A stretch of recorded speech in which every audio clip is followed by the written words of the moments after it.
Pushkin. Hello, Revisionist History listeners. We are back with a very, very special announcement. I have a new book coming out. It's called Revenge of the Tipping Point. It's a sequel to The Tipping Point, my very first book from 25 years ago.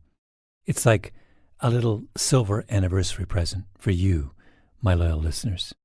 The original Tipping Point was about how the best way to understand ideas and behaviors and social change was to use the model of the epidemic.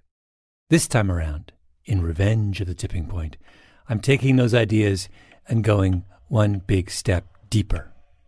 Now I'm interested in the dark side. I go to Miami and try and figure out why Miami is so strange. I go to a seemingly perfect little town called Poplar Grove, where a tragedy is unfolding. I have a chapter on the Holocaust that I think will completely surprise you. Yet another takedown of Harvard University. I know, I'm a broken record, but I'm inordinately proud of this one. On and on, a mixture of narrative ingredients baked into a highly entertaining souffle. And today, we're sharing an exclusive preview of Chapter 1 of the audiobook of Revenge of the Tipping Point. It's all about bank robbers and doctors, and that's all I'm going to tell you because you'll have to listen to find out more. But that's not all.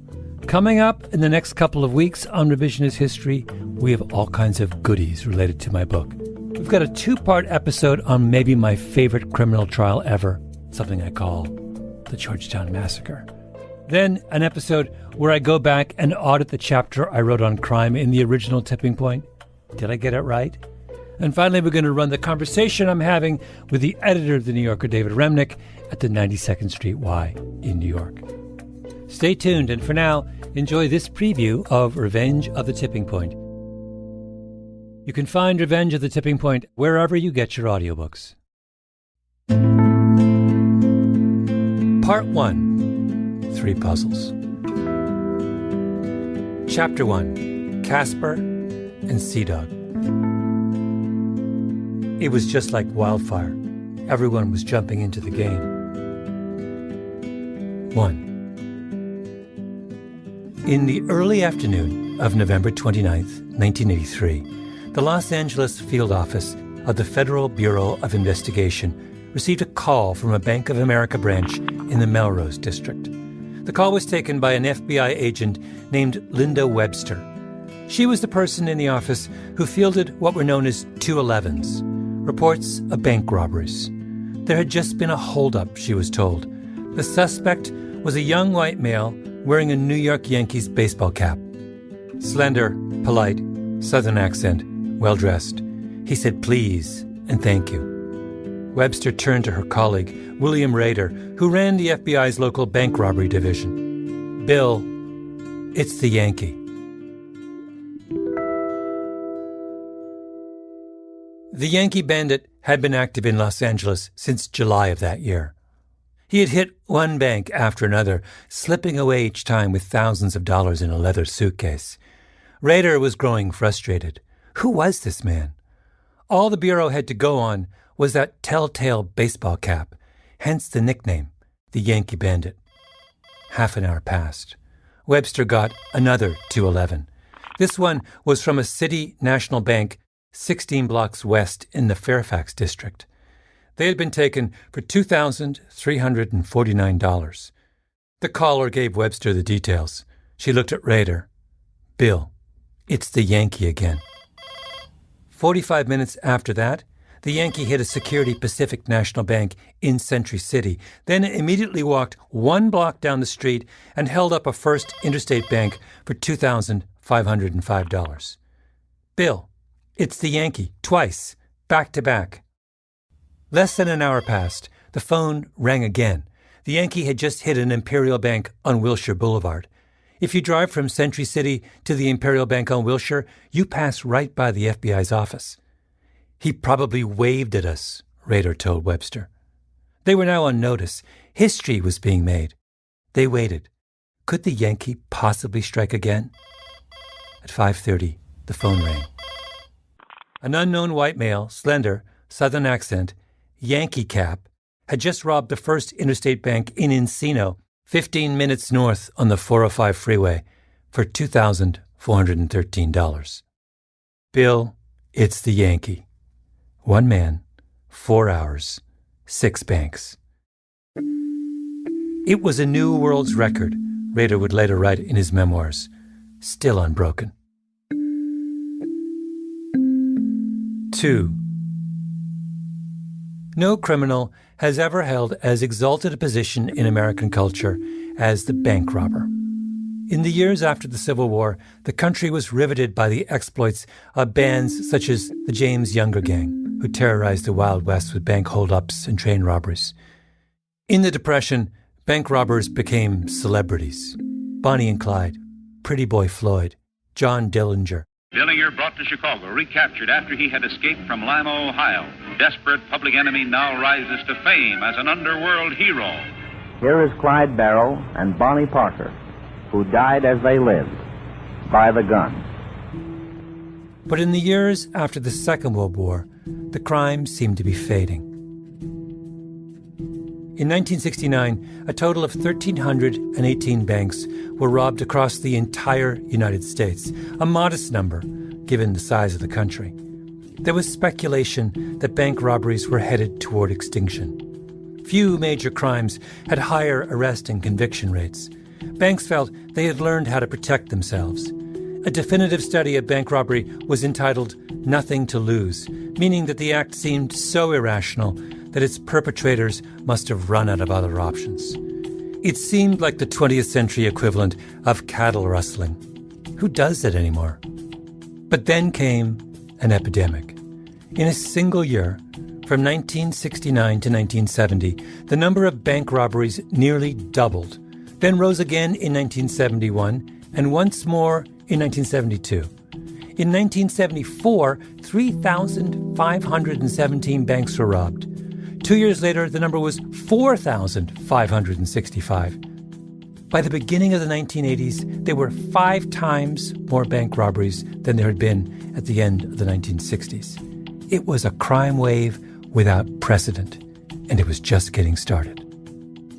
In 1991, the FBI fielded a 211 call from a bank somewhere in the United States 9,388 times.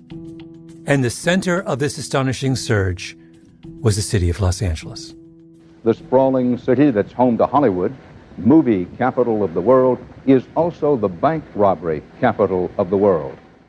A quarter of all bank robberies in the U.S. in those years happened in Los Angeles. There were years when the local FBI office handled as many as 2,600 bank robberies. So many robbers robbing so many banks that Rader and the Bureau were forced to give them nicknames to keep them straight. The man who disguised himself with surgical gauze became the Mummy Bandit. The man who wore a single glove became, naturally, the Michael Jackson Bandit. A 2-man team who wore fake mustaches were the Marx Brothers. A short, obese robber was Miss Piggy. A beautiful robber was the Miss America Bandit. A guy who waved a knife was the Benihana Bandit. On and on it went. There were robbers named after Johnny Cash and Robert De Niro. One group robbed in threes, one dressed as a biker, another as a cop, and the third as a construction worker. Do you need to ask what they were called? This was the 1980s. They were known as the Village People. It was just like wildfire, remembers Peter Houlihan, one of the unofficial historians of the L.A. bank robbery surge. Everybody was jumping into the game. 10 years into the surge, incredibly, things got much worse. The first generation of L.A. robbers were like the Yankee Bandit. They walked up to a teller and they had a gun, scooped up whatever cash was on hand, and fled. People called them, a bit dismissively, note passers. But then came a 2-man group called the West Hills Bandits. The West Hills Gang went back to the grand tradition of Jesse James and Bonnie and Clyde. They came in hot, in wigs and masks, waving assault weapons. They would force their way into the teller's cage and clean out the entire bank, empty the vault if they could, before executing a meticulously planned escape.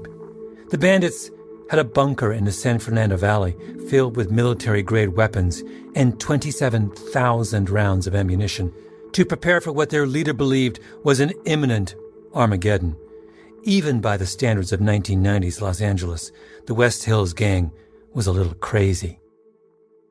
On their fifth robbery, the West Hills Gang broke into the vault of a Wells Fargo bank in Tarzana and made off with $437,000, more than $1 million in today's dollars. And then Wells Fargo made a crucial mistake. The bank told the press exactly how much the West Hills Gang had stolen. It was like putting a match to kindling. $437,000? Are you kidding me?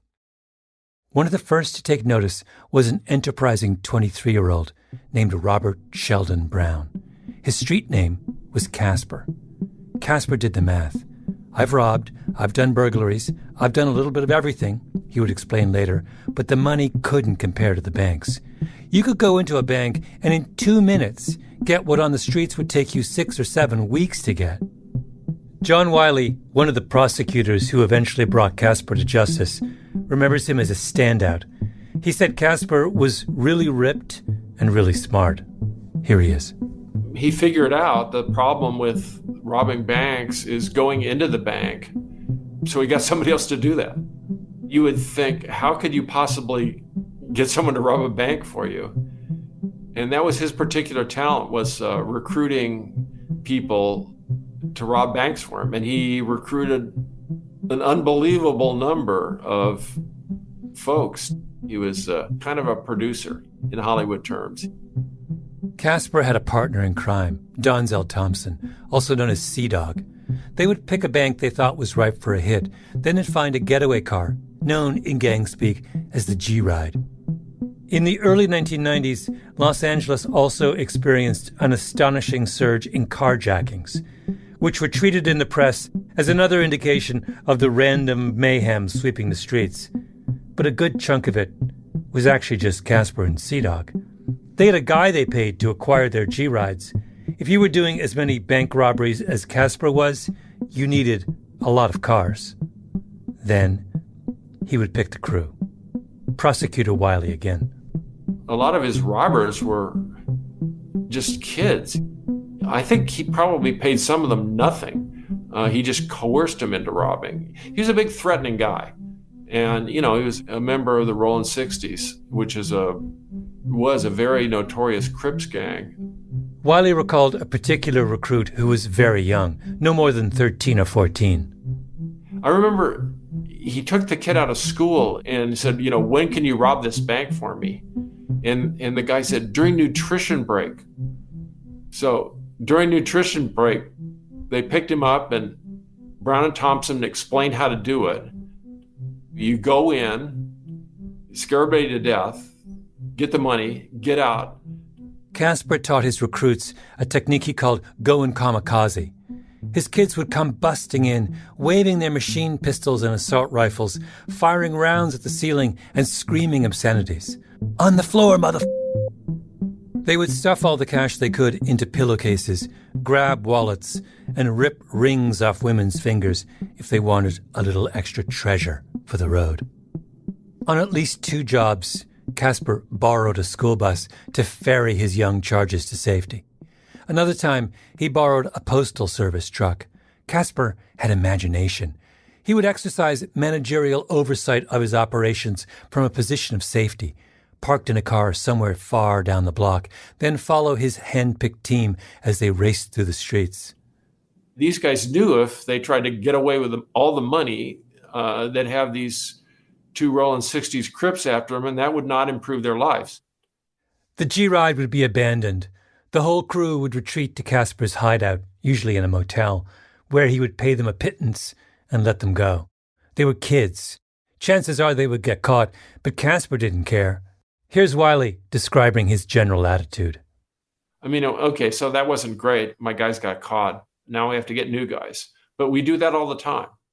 In just 4 years, Casper produced 175 robberies, which remains a lifetime bank robbery world record, crushing the Yankee Bandits' previous mark of 72.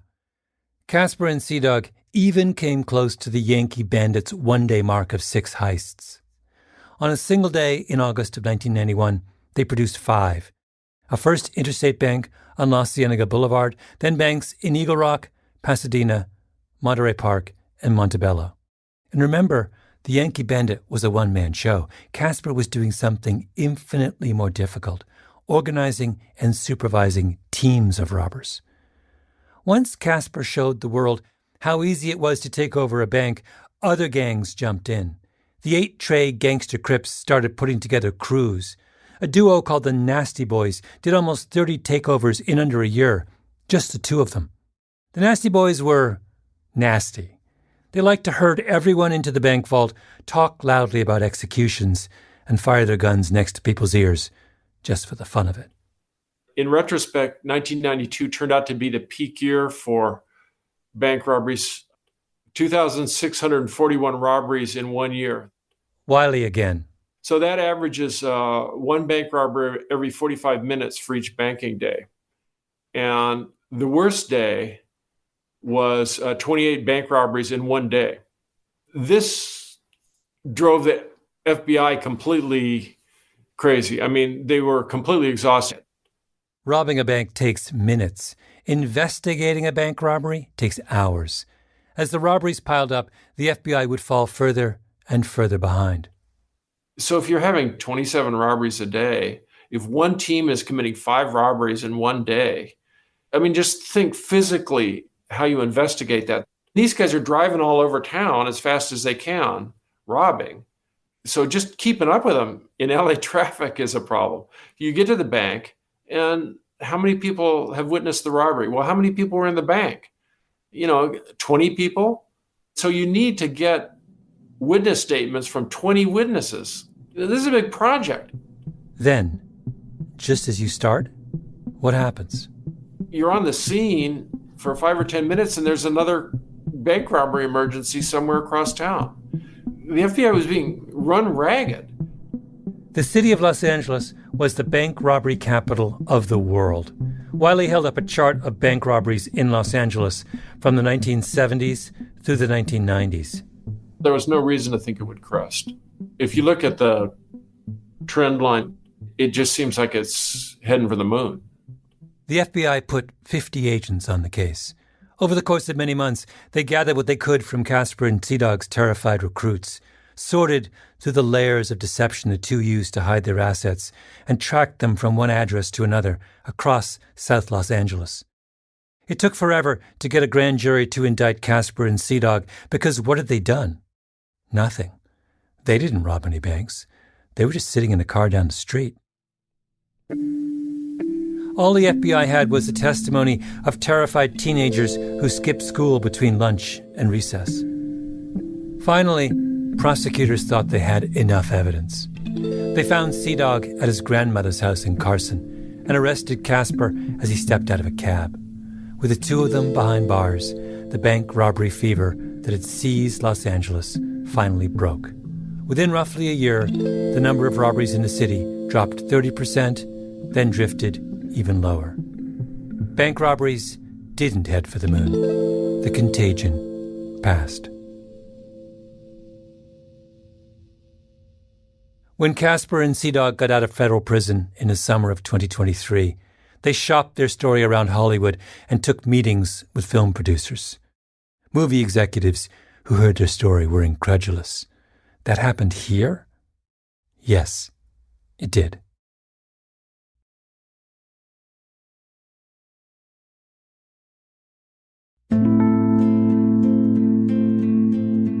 Three. I want to begin Revenge at the Tipping Point with a series of puzzles, 3 interconnected stories that seem, at first glance, to defy explanation. The third involves a little town called Poplar Grove. The second involves the story of a man named Philip S. Forms. And this first chapter involves the exploits of the Yankee Bandit and Casper and Sea-Dog. The Los Angeles bank robbery crisis of the early 1990s was an epidemic. It fit all the rules. This was not an outbreak generated inside each robber like a toothache. It was contagious. A low-grade fever surfaced across the United States at the end of the 1960s. In the 1980s, the Yankee Bandit caught that bug in Los Angeles. The West Hills Bandits later picked up that virus, and in their hands, it mutated into something darker and more violent.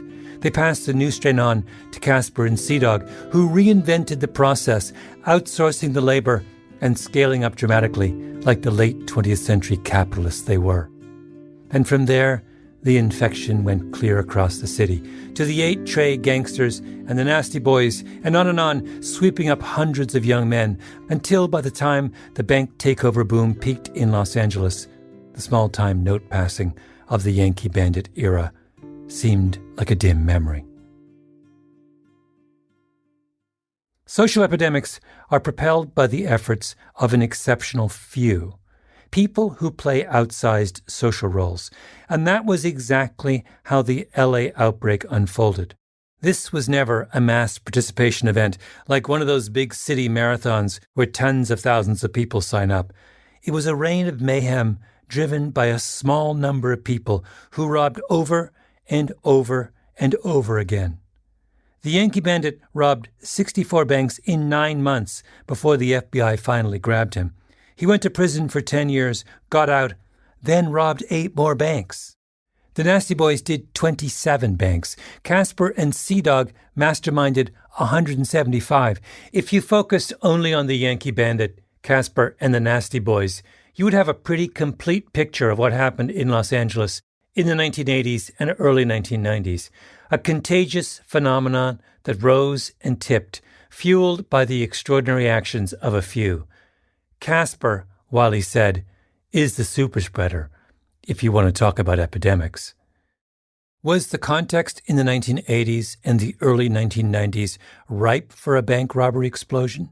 Yes, it was.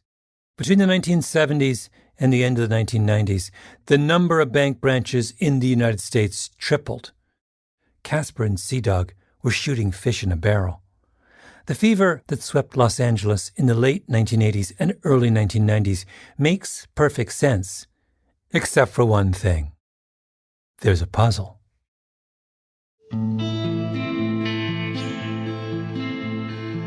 Four. In the early morning of March 9th, 1950, Willie Sutton rose and applied a heavy coat of makeup to his face. The previous evening, he had dyed his hair several shades lighter, so that he was almost blonde. And now he wanted to pair that with an olive complexion. He applied mascara to his eyebrows to give them some substance. He stuffed bits of cork inside his nostrils to broaden his nose. Then he put on a gray suit, tailored and padded in such a way as to alter his silhouette. Satisfied that he no longer looked like Willie Sutton left his house in Staten Island for Sunnyside, Queens, to a Manufacturers Trust Company branch at 44th Street and Queens Boulevard in New York City. Sutton had spent the previous 3 weeks standing across the street every morning, learning the routines of the bank's employees. He liked what he saw. There was an elevated subway stop across the street, a bus stop, and a taxi stand. The street was busy, and Sutton liked crowds. The bank's guard, a slow-moving man named Weston, who lived nearby, arrived every morning at 8:30, engrossed in his newspaper. Between 8:30 and 9, he would let in the bank's other employees, culminating in the bank's manager, Mr. Hoffman, who arrived, like clockwork, at 9:01. The Manufacturers Trust opened to the public at 10 o'clock, much later than most bank branches. This, too, made Sutton happy. He regarded the time between the arrival of the first employee and the arrival of the first customer as his time, and his time, in this case, would be more than an hour. At 8:20, Sutton mingled with the crowd, waiting at the bus stop. A few minutes later, the custodian Weston turned the corner, lost in his newspaper. As Weston took out his keys to open the door, Sutton slipped in behind him. Weston turned in shock. Sutton looked him in the eye and said, quietly, "Come inside. I want to talk to you." Sutton wasn't a fan of guns. Guns for him were props. His real weapon was a quiet authority that compelled the attention of others. He explained to the guard what would happen next. First, they would let in one of his accomplices. Then, the remaining employees would be admitted exactly as they were each morning. As each one entered, Sutton's accomplice would emerge and lead them by the elbow to a row of chairs he'd set up in preparation. Once you've taken control of the bank, Sutton would write years later in his memoirs. Sutton was sufficiently famous by that point that he wrote not one, but two sets of memoirs, like a statesman who feels the need to respond to the turns of history. It doesn't really matter who comes to the door. A trio of painters once arrived unexpectedly while I was taking a bank in Pennsylvania, and I simply told them to spread out their drop cloths and go to work. The pay you guys get, the bank can't afford to have you hanging around doing nothing. They're insured against bank robbers, but nobody would insure them against you robbers. All during the robbery, I was able to keep up a line of chatter about how I could have retired by now if we bank robbers had as strong a union as they did. Everyone had a good time, and by the time we walked out the door with the money, they had one of the walls completely painted. Sutton was terrifyingly charming. Did the employees of the Manufacturers Trust Company realize that the famous Willie Sutton was robbing them that morning? Undoubtedly. They filed into the conference room one by one. "Don't worry, folks," he told them. "It's only money, and it isn't your money." At 9:05, 4 minutes late, Mr. Hoffman, the manager, arrived. Sutton sat him down. "If you give me any trouble, I want you to know that some of these here employees of yours will be shot. I don't want you to have any false illusions about that. Now, perhaps you don't care about your own safety, but the health of these here employees of yours are your responsibility. If anything happens to them, the blame will be yours, not mine." It was a bluff, of course, but it worked every time. He scooped up the money from the vault, ambled out the door to a waiting getaway car, and vanished into the New York City traffic. Willie Sutton was the New York version of Casper, although that doesn't quite do Willie Sutton justice. Nobody knew much about Casper at the time he was orchestrating his bank robbery spree. Even his trial barely made a dent in the news. Not so Willie Sutton. Willie Sutton, whose capture ends a 5-year manhunt. Still carrying a big bankroll, the nation's most elusive bank robber is arrested in Brooklyn. America's most wanted criminal, his arrest brings promotion. Sutton was a celebrity. He dated starlets. He was a master of disguise. He made not one but 2 daring escapes from prison. He was once asked, "Why do you rob banks?" And he replied, "Because that's where the money is." Later he would deny having said that, but it didn't matter. To this day, his quip is known as Sutton's Law, and it's used to instruct medical students on the importance of considering the likeliest diagnosis first. Hollywood made a movie about his life. A writer turned his story into a biographical novel. In today's dollars, he claimed to have stolen more than $20 million over the course of his career. Casper wasn't even in the same tax bracket as Willie Sutton, assuming, of course, that they paid taxes, which neither of them did. The point is that if anyone were to start a bank robbery epidemic, you'd think it would be Willie Sutton. You would think that the impressionable criminal classes of New York City would look at Slick Willie effortlessly slipping into bank branches without firing a shot and making off with a king's ransom and say to themselves, "I can do that." In epidemiology, there's a term called the index case, which refers to the person who kicks off an epidemic. We're going to talk about one of the most fascinating index cases in recent history later in this book. Willie Sutton should have been the index case, right? He turned the grubby job of holding up a bank into a work of art. But Willie Sutton did not start a bank robbery epidemic in New York City, not in the 1940s and 50s in his heyday, nor in the years afterward as he wrote one memoir after another. After talking his way out of prison in 1969, claiming ill health, he would live another 11 years, Sutton recreated himself as an expert on prison reform, giving lectures across the country.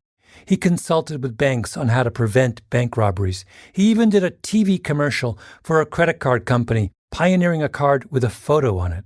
They call it the face card. You see, it has your face right on it. Now when I say I'm Willie Sutton, people believe me. Did that make the world want to be Willie Sutton? Apparently not. In the days of Casper, New York City suffered only a fraction of the bank robberies that Los Angeles did. An epidemic, by definition, is a contagious phenomenon that does not respect borders. When COVID first emerged in China in late 2019, epidemiologists worried that it would spread everywhere, and they were absolutely right. Yet in the bank case, the fever engulfed Los Angeles but skipped other cities altogether. Why? This is the first of the three puzzles. And the answer involves a famous observation made by a physician named John Wenberg.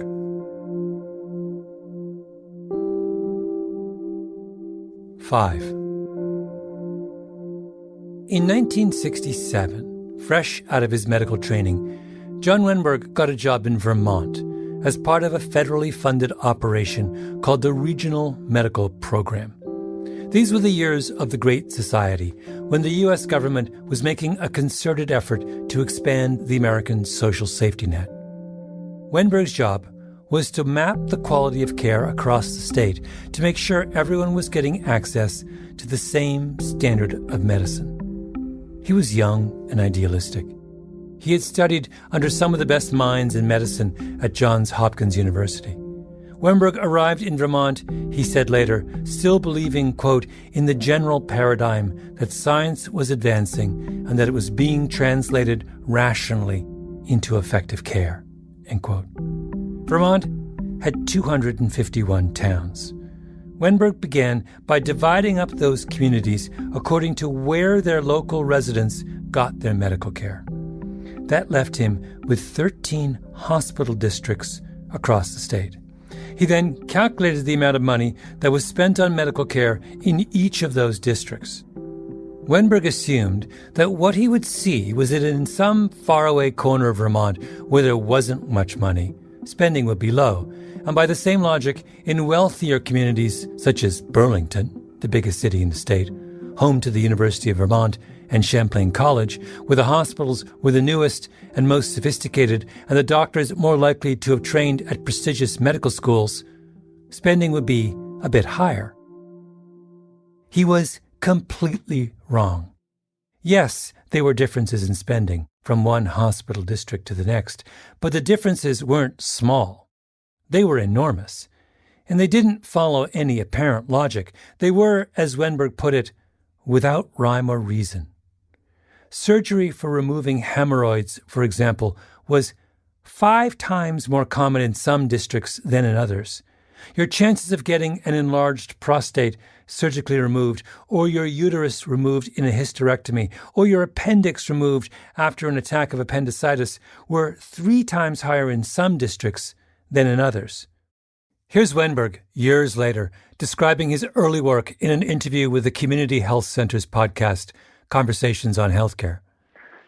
We first ran across this in Vermont, where we looked at a whole bunch of different attributes of the healthcare system. The one that sticks out in most people's mind is the incredible variation that we saw in tonsillectomy rates, where literally by going 5 miles up the road and entering a new hospital service area, you could jump from about a 20% risk of having a tonsil out by age 15 to well over 60%.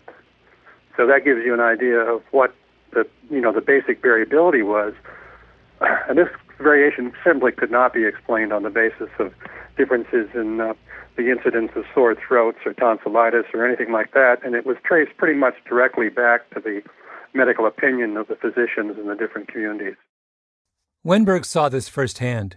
He was living at the time midway between the small Vermont towns of Stowe and Waterbury. His kids went to school in Waterbury, a town where tonsillectomies were rare, but had Wenberg's family been living 100 yards north, his kids would have gone to school in Stowe, where everyone got their tonsils out. It made no sense. Stowe and Waterbury were both idyllic small towns full of weathered 19th century buildings. Nobody seriously thought that one was more worldly or was in the grip of a different medical ideology than the other. It wasn't that Stowe attracted one kind of person and Waterbury attracted another very different kind of person. The people were the same. Except, that is, that the children of Waterbury tended to keep their tonsils and the children of Stowe did not. Weisberg was now deeply confused. Had he stumbled upon some strange quirk of the small towns of Vermont? He decided to expand his analysis to other parts of New England. He compared Middlebury, Vermont versus Randolph, New Hampshire. These two cities are essentially twins. But when he looked further at the data, he found that in Randolph, the doctors conducted themselves in a kind of over-caffeinated frenzy, spending freely, hospitalizing and operating on everyone in sight. But Middlebury? Middlebury was a different world. Weisberg called what he had discovered small area variation, and he found evidence of it across the entire United States. And what started as an idiosyncratic observation about the small towns of Vermont has turned into an iron law that, half a century after Weisberg made his startling discovery, shows no signs of going away. How your doctor treats you, in many cases, has less to do with where your doctor was trained, or how well he or she did in medical school, or what kind of personality your doctor has, than with where your doctor lives. Why does place matter so much? The easiest explanation for small area variation is that doctors are simply doing what patients want. So, for example, let's pick a relatively simple medical event. How many times a doctor visits a patient in the last 2 years of their life? The national average in 2019 is around 54 visits. In Minneapolis, by contrast, the average is much lower, 36. But you know what it is in Los Angeles? It's 105. You get 3 times more doctor visits in your dying days in LA than you do in Minneapolis. That's a huge difference. Is it because dying Minnesotans behave like stoic Scandinavians, whereas the very old of Los Angeles are needy and demanding? The answer seems to be no. Weisberg and other researchers have found that small area variation does not result from what patients want their doctors to do. It stems from what doctors want to do to their patients. So, why do doctors behave so differently from place to place? Is this just about money? Maybe more people in Los Angeles have the kind of insurance that rewards doctors for treating their patients aggressively. The technical term for this is payer mix. A city with 100% of its citizens covered by fee-for-service insurance, where a doctor gets paid for everything they do, is going to have a very different pattern of care than a city where 100% of its citizens are enrolled in managed care, where payments to doctors and hospitals are fixed. But does Los Angeles have a radically different payer mix than any other big city? No, it doesn't. Okay, what if this is just random? After all, doctors are people, and people are all over the map in what they believe. Maybe Los Angeles is a place where, by chance, many aggressive doctors happen to practice, while Minneapolis is a place where, by chance, there are very few. No! Random would mean that aggressive doctors would be scattered across the country in patterns that ebb and flow with each passing year. Random would mean that every hospital would have a different combination of physicians representing a sampling of ideas about how to practice medicine. There would be a Dr. Smith who always took out tonsils, and a Dr. Jones who never did, and then a Dr. McDonald who was somewhere in between. But that's not what Weisberg identified years ago. What he found instead were medical clusters, where the doctors in one hospital district took on a common identity, as if they had all been infected by the same contagious idea. Jonathan Skinner, an economist at Dartmouth University, who's one of the heirs to Weisberg's work, said it's a birds of a feather flock together puzzle. Like, okay, doctors have different opinions. Like, people develop opinions about what works. But the question is, what is it about an area that causes some people to practice in one way on average It's something that's kind of in the water.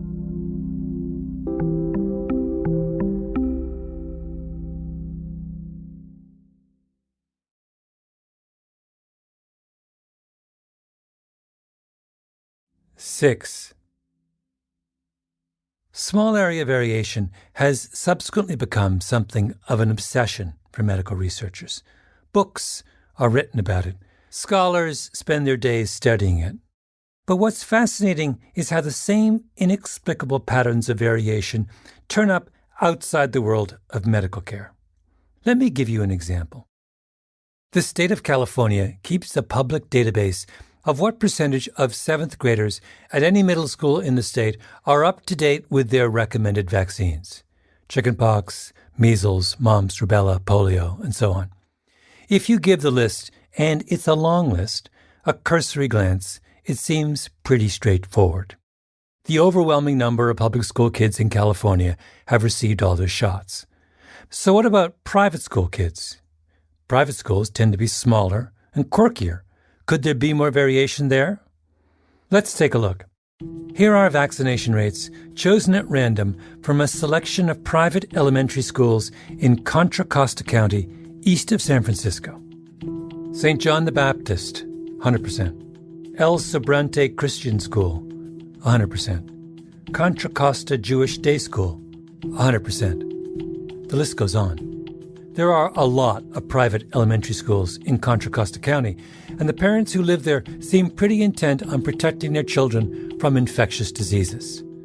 St. Perpetua, 100%. St. Catherine of Siena, 100%. But wait, there's one school that's very different. East Bay Waldorf, 42%. 42%? Is this a fluke? A chance deviation from a consistent pattern? Let's take a look at private schools in El Dorado County, just down the list alphabetically from Contra Costa. GHS Academy, 94%. Holy Trinity School, 100%. And then, wait for it, Cedar Springs Waldorf, 36%. Let's try Los Angeles. Most middle schools, like their counterparts around the state, are up in the 90s or at 100%. But once again, there is an exception, far on the west side of the city, in the exclusive neighborhood of Pacific Palisades. Westside Waldorf, 22%. If you've never heard of Waldorf schools, they're a movement started by the Austrian educator Rudolf Steiner in the early 20th century. Waldorf schools are small and expensive and focus on holistic learning, seeking to develop the creativity and imagination of their students. There are several thousand Waldorf schools around the world, mostly kindergartens and elementary schools, and about 24 in California. And almost without exception, the lowest vaccination rates in any California town that has a Waldorf school are at the Waldorf school. There are other schools with unvaccinated rates as high as Waldorf, but they're rare. Here is Sonoma County. St. Vincent de Paul Elementary School, 100%. Rincon Valley Christian, 100%. Sonoma Country Day School, 94%. St. Eugene Cathedral School, 97%. St. Rose, 100%. Summerfield Waldorf School, 24%. California had 2 measles outbreaks in the mid-2010s. Right now, there are 9 confirmed cases of the measles, which are tied to Disneyland or Disney's California Adventure. As health officials try and contain the virus, parents are being urged to vaccinate their children. The outbreaks led many to say that California was suffering from a problem with vaccine skepticism. But that's wrong. Look again at those elementary schools with 100% vaccination rates. It's actually small pockets of people within the state, such as the parents who sent their kids to a very specific brand of elementary school, who have a vaccine problem. John Wenberg would recognize the pattern in an instant. Vaccine skepticism is small area variation. This is the first lesson of social epidemics. When we look at a contagious event, we assume that there is something fundamentally wild and unruly about the path it takes. But there is nothing wild and unruly about the LA bank robbery epidemic, or the patterns of medical practice in Waterbury versus Stowe, or the ideas of Waldorf parents. Whatever contagious belief unites the people in those instances has the discipline to stop at the borders of their community. There must be a set of rules buried somewhere below the surface. Which brings us to puzzle number 2.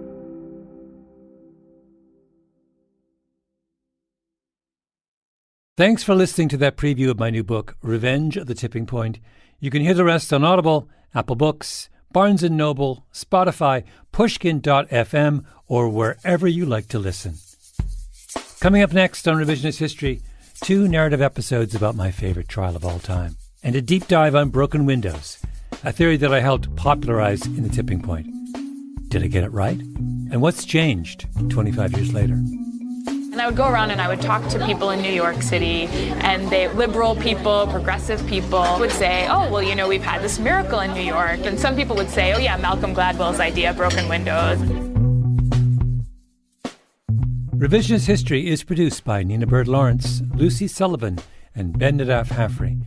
Our editor is Karen Shakurji, and our executive producer is Jacob Smith. Special thanks to Sarah Nix. The Revenge of the Tipping Point audiobook was executive produced by Kerry Colin, directed by Alexandra Garrison with help from Louis Mitchell, engineered by Nina Bird Lawrence, guitar by Ged Corbin. It was produced by Alexandra Garrison and Louis Mitchell. Nicole Opdenbosch is Pushkin's VP of Operations and Publishing. Special thanks to Jasmine Faustino and, of course, El Jefe, Greta Cohn. I'm Malcolm Gladwell.